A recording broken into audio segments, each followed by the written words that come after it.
this does. Nope, and they got another green arrow.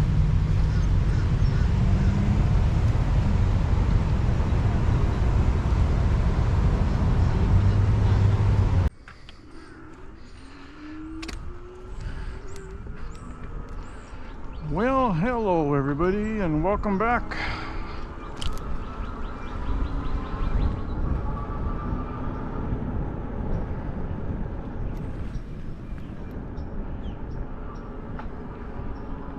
And today is the 10th of February, 2025.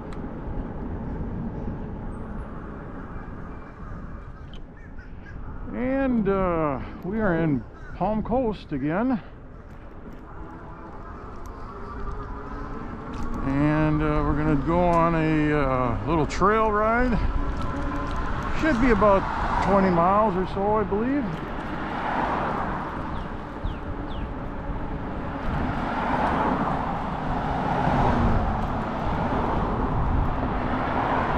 And I thought today we'd do a little bit of etiquette on the trails.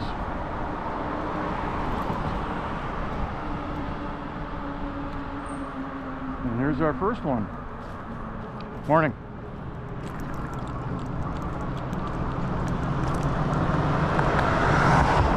Etiquette on the biking trails.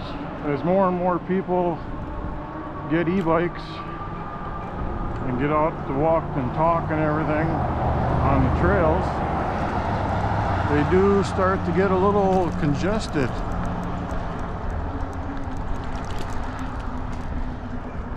So I'll just stop here a second.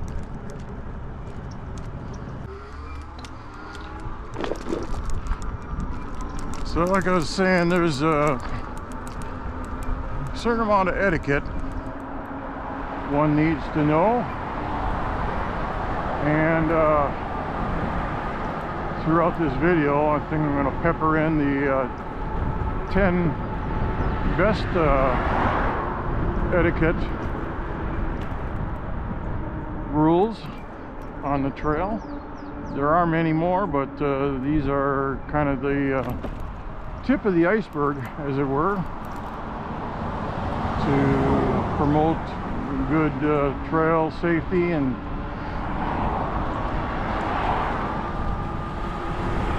so let's go ahead and start with number one. Know the rules of the trail. Now, in certain areas at trailheads, you'll often see a sign with rules for that particular trail. If it is a public trail,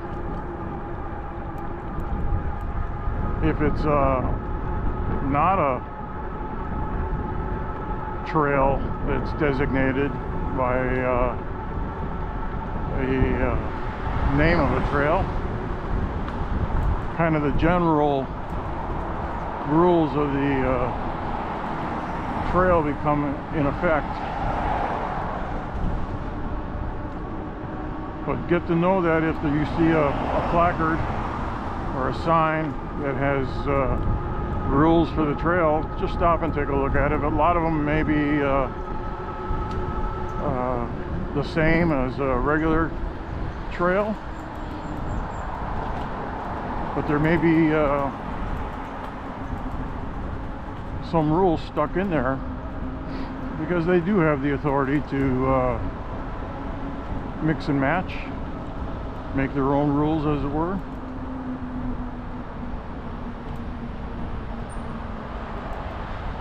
The only time that I've seen that the rules have been altered from normal, and I'm talking specifically on rules that say no e-bikes. Generally, 95% of the time, e-bikes are considered the same as a bicycle. So anywhere a bicycle can go, an e-bike can go.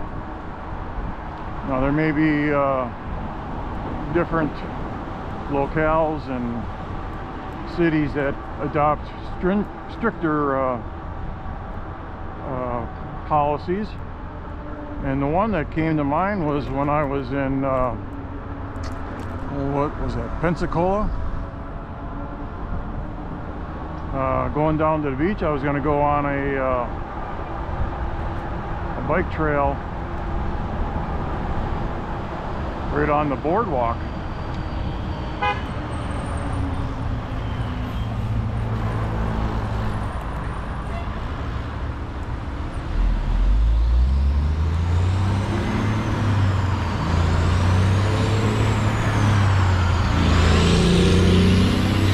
Particular city adopted a policy of no e-bikes, and it specifically said no e-bikes. So that you have to be kind of on the lookout for. There aren't many places, but I guess as driver or bike riders become more, well, what do you call it, careless, unconsiderate, you'll find a lot of places that will adopt stricter policies.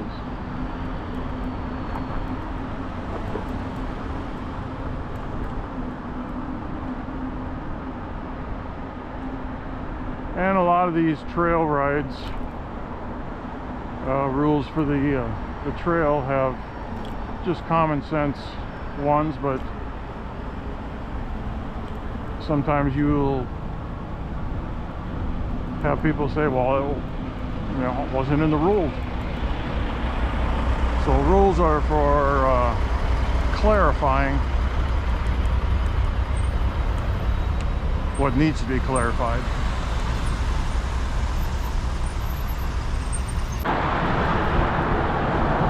I've been on this portion. This is Interstate 95.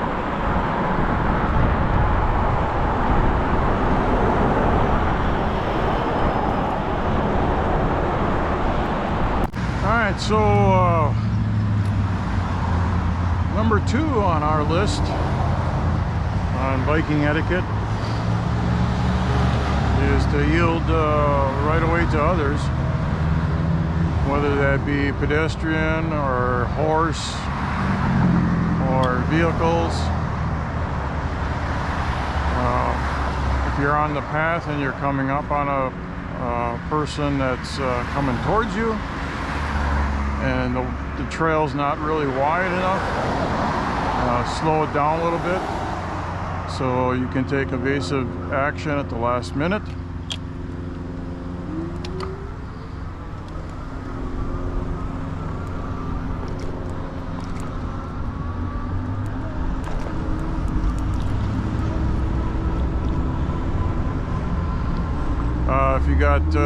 If you're going to overtake somebody, it's a good thing to either, if they're on a foot,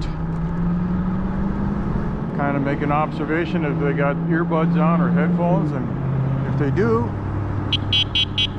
give them a little horn tap. And if it's a person that's just walking, a simple bell ring will alert them and kind of give them a courtesy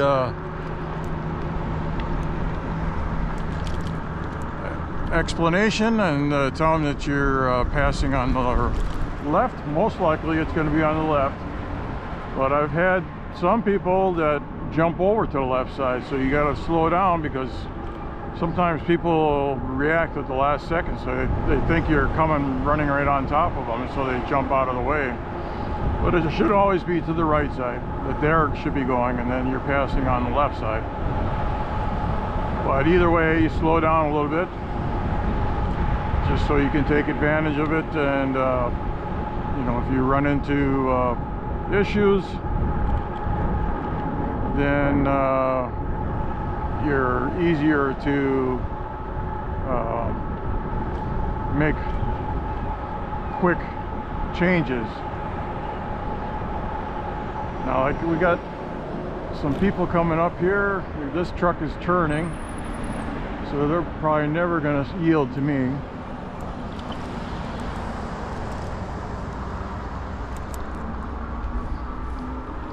Morning. Like, I've got a strobe light in the front here. It's not very bright. I'm going to hook up my other deal to that. I might have to stop for a second just so I don't lose control. I did take them both in last night and put them on a charger, so they got a full charge. But this one, since I got a charger here, maybe it just looks not as bright because I'm wearing my shooter glasses. But this way I can keep my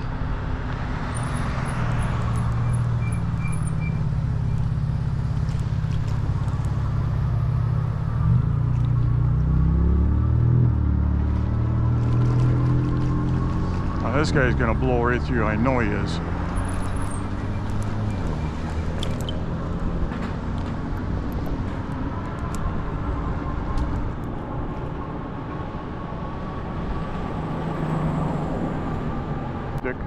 Cable.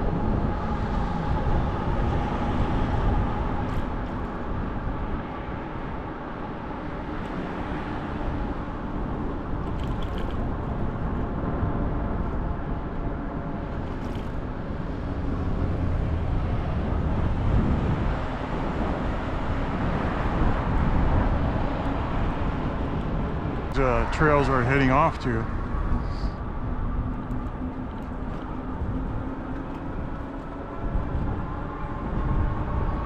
Now here we're back on the regular highway that we came off of, and we're going to be turning left, crossing the highway.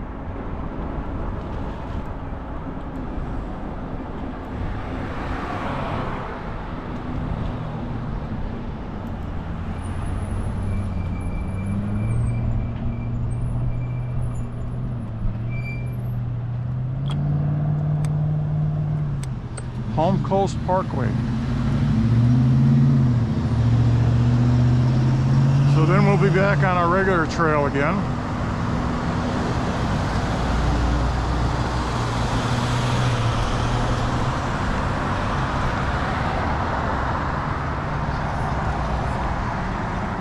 Well, number 3 on my list that I got for bike trail etiquette is announcing your presence. Now, most bikes will come with a horn. You can purchase a inexpensive bell.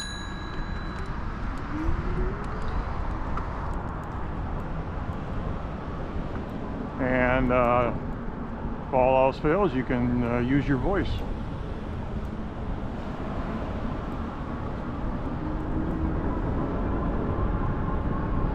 But it's good that you don't shock people. And I mentioned before, is there's a lot of people, if they're walking, they've usually got earbuds on, and they've got music on so loud you can hear it as you pass them up.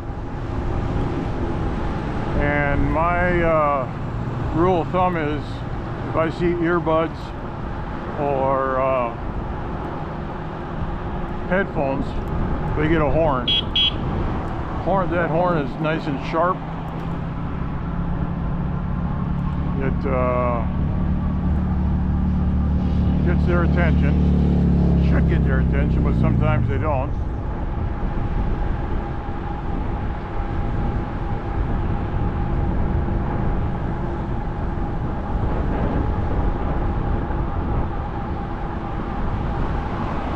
And it's a good policy just to kind of slow down too as you pass these people up. Now I've got a biker here ahead of me, and I think it's a she. She's kind of just putzing along. So I know this kind of turns quick to the right, and then there's some right away, straight away that we can kind of overtake her, but she's all over the place. So once we get around the curve there, if she doesn't see us, I think she kind of glanced back and saw us. But she's got earbuds on. I can hear the music from here. Thank you. And I always give a, if I pass them up, she signaled to me that she saw me or heard me. So she, when I thanked her, I think I heard her go,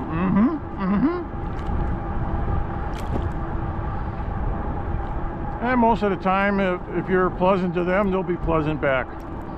Some people appreciate, and I know what they're talking about. They've had people zooming by them with no notification at all. And I'm going to pick on the spandex boys because they seem to think that this is their way to go as fast as they want. And they're most of the ones, you know, that they'll be doing it in packs. Well, that's no problem if you're going to be on the roadway. If you're going to, you know, be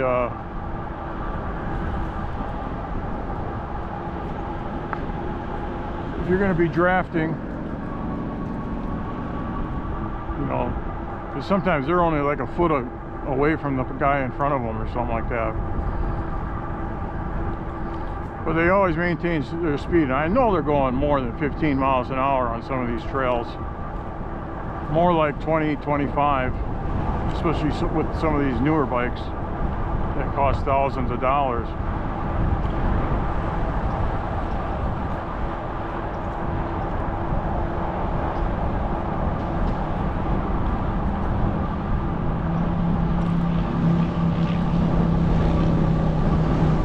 So the other deal was to make your presence known, and that kind of goes hand in hand with making your bike more obvious when out on the trail. Like I've got my slowing down because it's kind of a blind curve here. Wouldn't be surprised to have somebody cut the corner here short.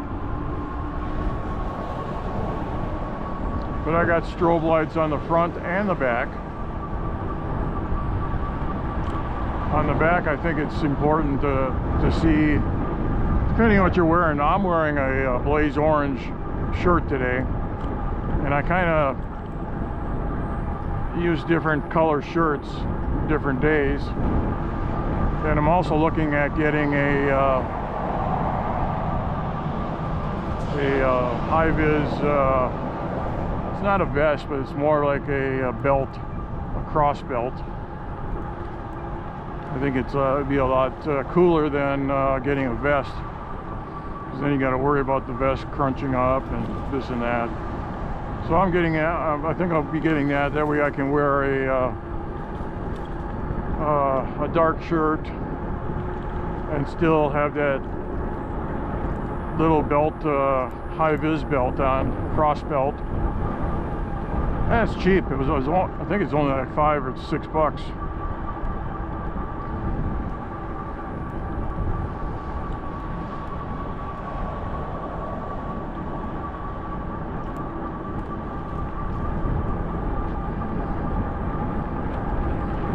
Some people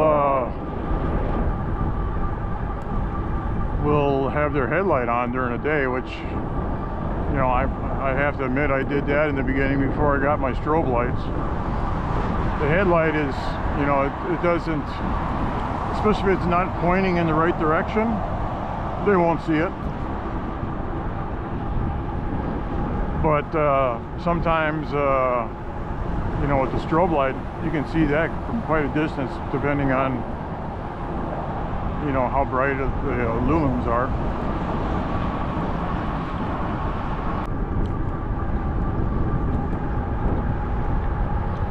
So number 4 of my trail etiquette rules is keep your speed in check. Well, number one is all depends on conditions, how many people are on the road. Like this trail right there, here is virtually empty. I mean, other than that gal I just passed, I don't see anybody in the distance that I have to contend with. But that's not to say maybe another intersecting trail will bring somebody in. So you need to be able to hit your brakes fairly quickly to avoid a collision. E-bikes are a lot heavier than a regular bike, so it takes it a lot longer to slow down and stop.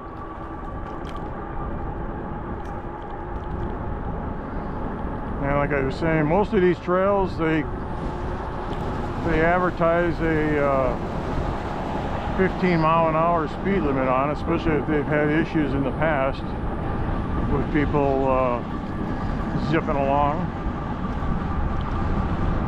And when you come around blind corners like this, you know, I always try to glance down at least 500 feet to see if I see any movement. And if I see movement such as a strobe light or something like that, then I know people are coming for sure. But you need to keep a lookout on road crossings, driveway crossings,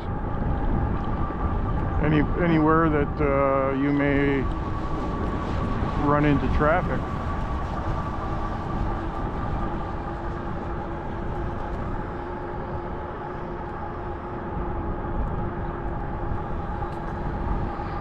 So if you're in a congested area with a lot of hikers and bikers and walkers and everything like that, I would keep it very low, 5-10 miles an hour at the most.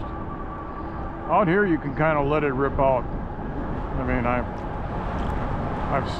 haven't seen anybody, you know, I have already, there have been a couple people, but they've been on most likely a class 3 bike.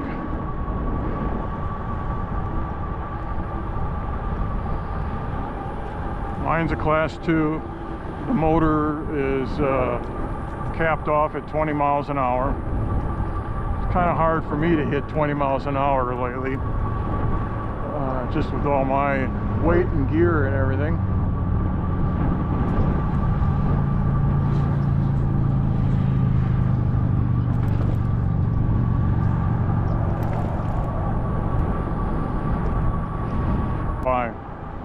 Most of their owners are pretty good. The ones you got to watch is when the owners have them on a long leash and they're kind of wandering all over the place. Then you need to kind of slow it down, because you don't know if that thing's gonna cut in front of you or your bike as you're going by, or what. And hopefully the owner that does that has gotten yelled at him. 11 miles. 11 miles we've gone.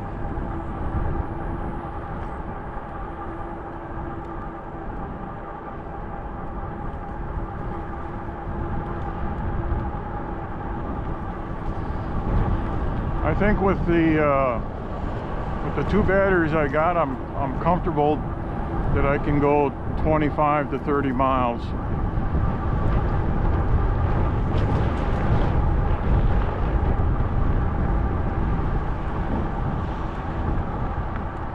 Alright, another bridge crossing. Slow down here for a second. Nobody coming.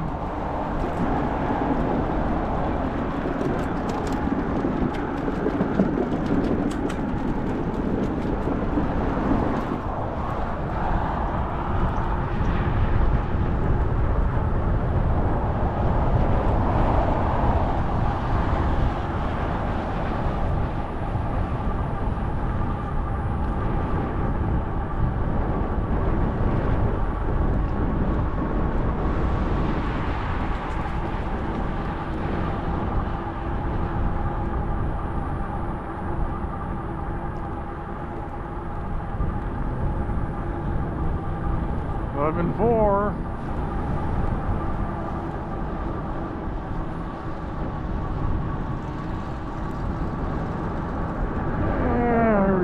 guy sitting on the path here. We're going to be going to the right.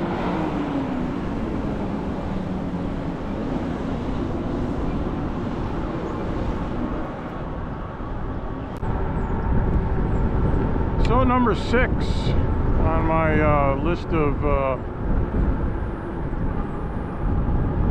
etiquette rules. I kind of touched on this a little bit before, but riding single file is the best on most trails, especially if you're going to be on a bike lane, unless that bike lane is extra wide. But for the most part, riding single file, staying over to the right hand side is the preferred location that you should be riding. And yeah, you're going to always see mom and pa, grandma and grandpa riding side by side on their little 10-speed bikes. So if you happen to come up on people that are riding double, you just come up behind them and I give them a little toot of the horn, just to let them know I'm behind you. So last time we turned right here, and I was guessing on it last time because for some reason my iPhone locked up in large bold print, and I was trying to remember what the combination of code was to. Well, that's a real good place to stop.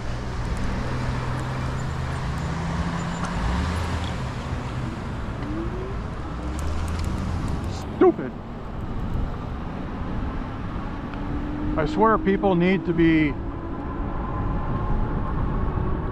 put on a bike before they get a driver's license, just so they have an opportunity to see what is going on out in the field, what kind of stupid maneuvers people do all the time. You know, like that lady, she just stopped right in the middle of the crosswalk. I should have just rammed her. Let's see what this guy does.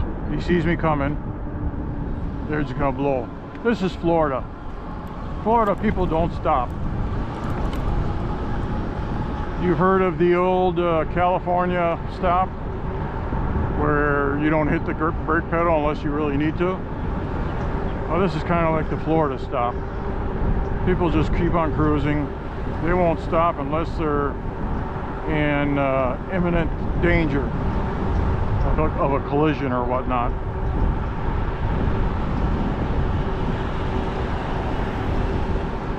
Anyways, getting back to riding double on the trail here. Yeah, it all depends on conditions. You know, like this, there's nobody in front of me. There's nobody behind me. So if I was with somebody, I would kind of keep pace with them. Riding side by side also gives you an opportunity to get tangled up and crash with that other person you're with. So, yeah, not always a smart move.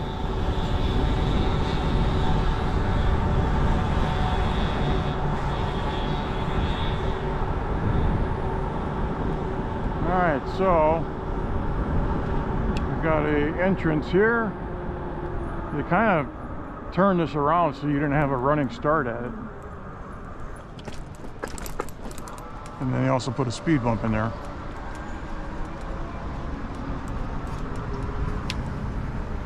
Just to prevent people from running across the bridge.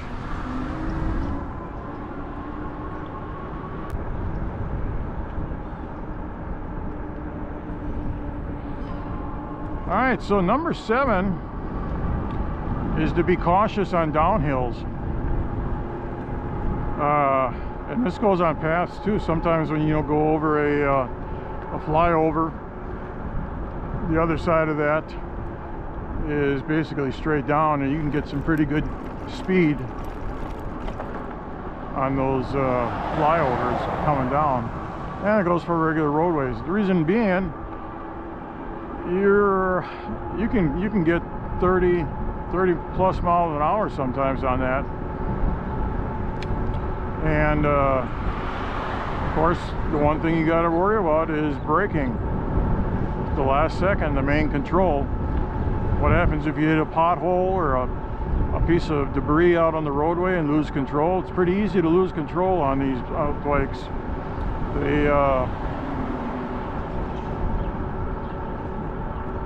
They're not impervious to losing control.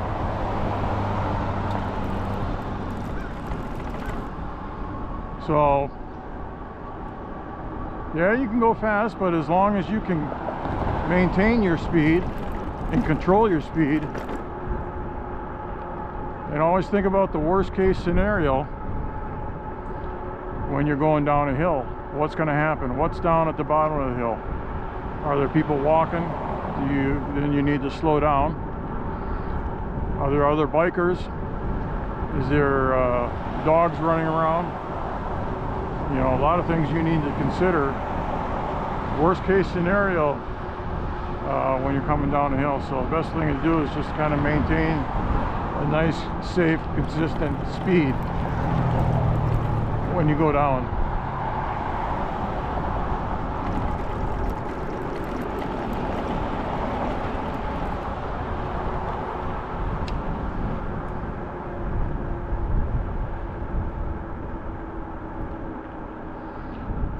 And the other thing that you really need to watch for is on bike paths is respecting the wildlife that you come across.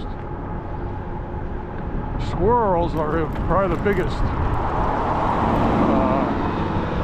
item that you come across when coming on a trail, especially if you're going through the woods. They're always scattering around. Depending on the time of year, they may be you know, looking around for food for the winter. I've come pretty close, you know, to have a squirrel sitting in the road, in the path, on the trail, and he darts out at the last second right across the trail. Just like yesterday, I had a tortoise just on the side of the road. But I mean, that was a pretty big sized tortoise. And hitting one of those tortoises would really throw you for a loop. It's like hitting a boulder. They're pretty indestructible for the most part, but if you hit one, you're gonna know it. And I hit one once, I think last year. I didn't see it because it was in the shade, didn't see it till the last second, ran over it, and I turned around and I had busted his shell. So that was a no-no.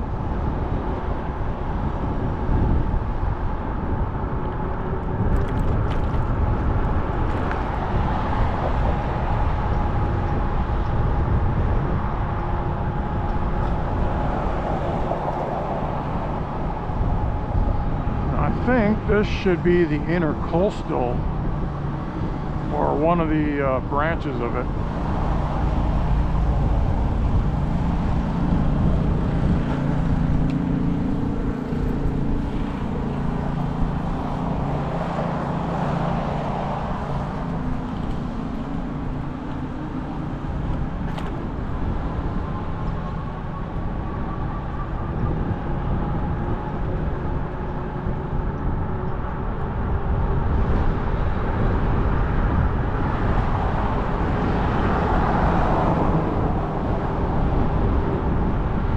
So wildlife is the one thing that you need to be constantly on the lookout for. And if you want to throw dogs in that batch too, because there's a lot of dogs that come and go, either if they're loose or what.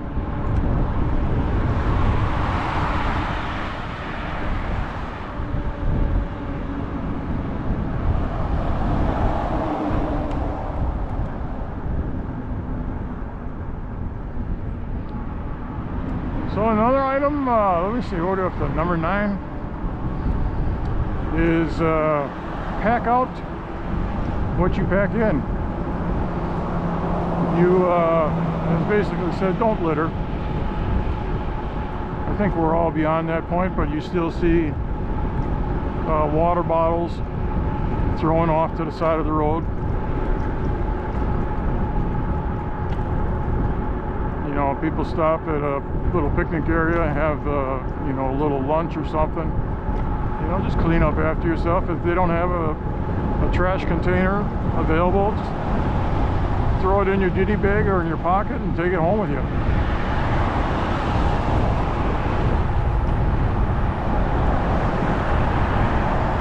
It sure makes your first impression of an area,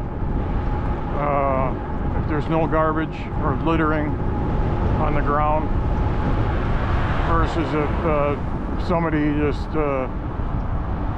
tosses everything. One point that I had was when I was biking in Hellscott. Oh, here's some walkers up here. If I was biking in the Hellscott Wilderness Preserve, there was a location on there. Well, what do we do here? Should we be nice and go on the bike lane just to get around them? There's a couple of guys just walking around, so.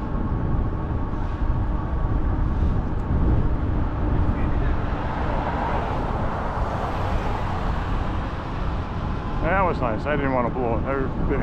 They were having a nice casual conversation. But yeah, that's one thing you got to do is prevent littering. So number 10, what the heck would number 10 be? For me, it's just make sure you go out there and have fun. Enjoy the time that you have outside. You may not ever have the opportunity to get out and do it again. You don't know what tomorrow brings. You know, you could be hit by a car. You could get sick.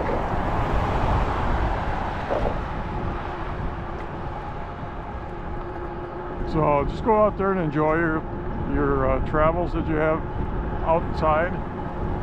How's this guy walking towards me or away from me? I think he's walking towards me. Or she.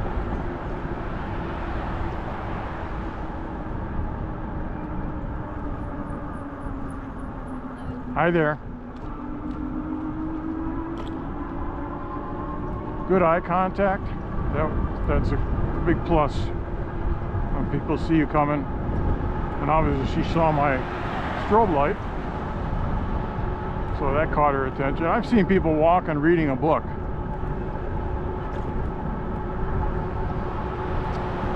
You know, I've seen people riding a bike reading a book. So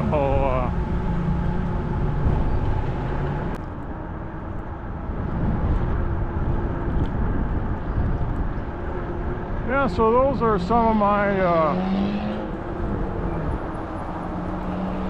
items.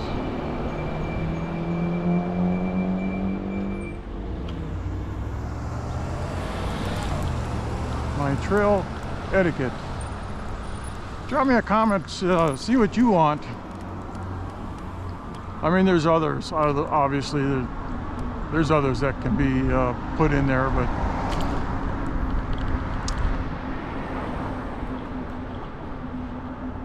another biker in front of me.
Beautiful day for golfing.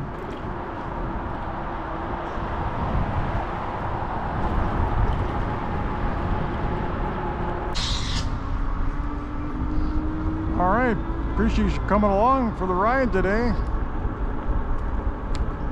And hope these etiquette rules are kind of ring a bell with you. And we'll catch you again tomorrow. Until then, adios.